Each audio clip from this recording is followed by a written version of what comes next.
bancada Fretilin questiona to ohin lorong Estado Timor-Leste se dá que reconhece casamento husi religião seluk além de casamento católica.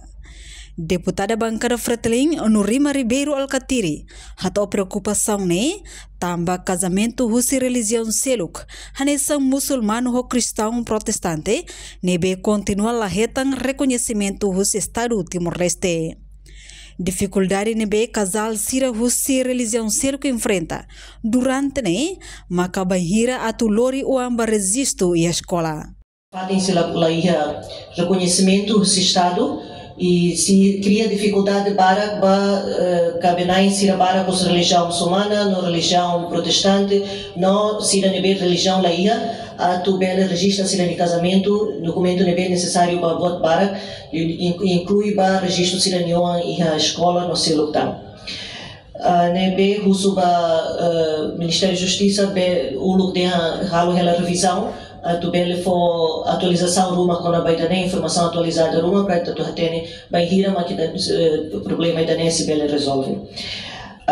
Hatamba preocupação ne Presidente do Parlamento Nacional Maria Fernanda Laidehang antes ne Ministério da Justiça promete ona atu buka solução mas beto ohin lorong la ia resultado. Presidente Comissão A nebe trata assunto lei no constitucionalidade. Bele bolo ministério relevante onde for clarificação para público. Sexta legislatura, o Ministério da Justiça promete, mas a Comissão A bele bolo.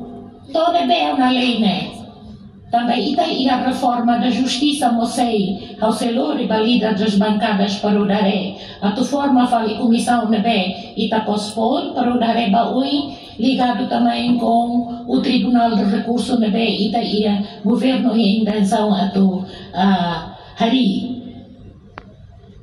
Portanto, o órgão legislador continua a Hanoi ba governo, atu apoia no colabora, ho instituição no confiança religiosa nebe existe, ho de incentiva no promove valor moral, ética e a sociedade. Reportagem Melda Fátima, Televisão Timor Post. Janela informação ba emogoto, atu tem informação atual dia kliu, kita haluha, haneham botão subscribe, like. Halo comentário no Fahe Tutang ba media sosial hotu.